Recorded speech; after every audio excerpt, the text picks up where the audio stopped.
Please help me to reach 1,000 subscribers. The text came while I was standing in the grocery aisle, staring at 2 brands of coffee I didn't care about.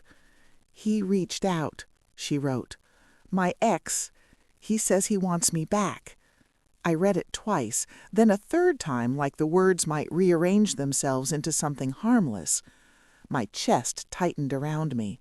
Carts rattled and a kid cried for candy, and the world kept moving while something quiet and heavy settled inside me. I typed, "What did you say to him?" 3 dots appeared, disappeared, peered again.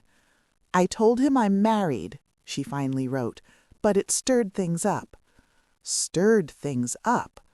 I paid for the coffee I didn't want and drove home with the radio off, the hum of the tire sounding louder than it should have. I told myself this was normal. People from the past pop up. It didn't mean anything. It couldn't.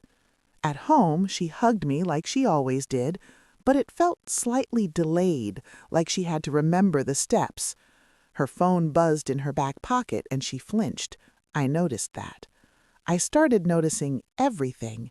The missed calls that went unanswered, the way she angled her screen away from me on the couch, the sudden late nights at work that came with flimsy explanations. I hated myself for watching her, for counting the seconds between her glances at her phone, for listening to my own thoughts spiral. "Do you want to talk about him?" I asked one night, keeping my voice light. She shrugged. "There's nothing to talk about." That answer stuck with me. Nothing to talk about usually means there's everything to talk about. Memories began to sour.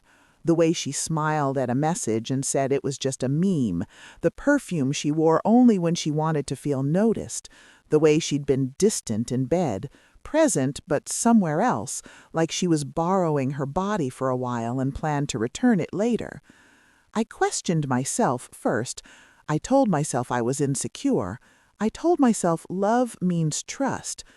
But trust, I was learning, doesn't survive on blind faith.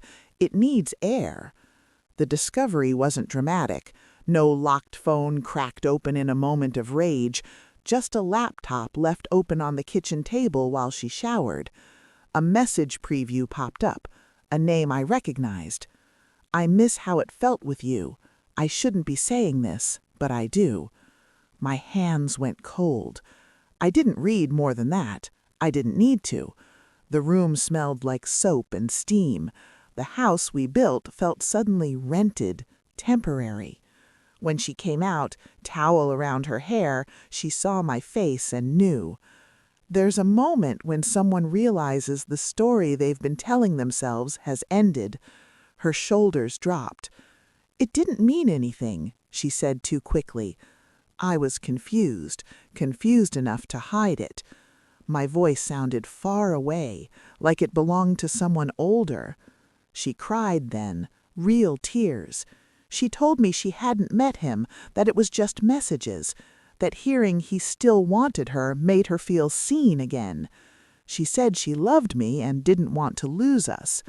I believed parts of it. That was the hardest thing, sorting truth from comfort. That night, I didn't yell, I didn't leave. I lay awake and stared at the ceiling while memories replayed with new subtitles. Every laugh, every quiet moment now questioned. Love doesn't disappear all at once. It erodes. The move I made the next morning surprised even me. I asked her to message him with me sitting there. I asked her to tell him it was over, clearly, permanently. No soft edges, no what-ifs. Her hand shook as she typed. She looked at me, searching for mercy or permission. I gave her neither, just silence. When she hit send, something shifted. Not relief, not forgiveness. Clarity. "I need space," I said. "Not to punish you, to see what's left when the noise stops."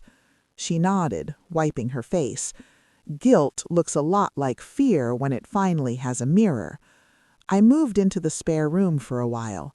The house felt different, but so did I. Stronger in a quiet way. I wasn't chasing answers anymore.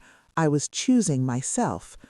We're still here, technically, still talking, still trying to understand what broke and whether it can be rebuilt.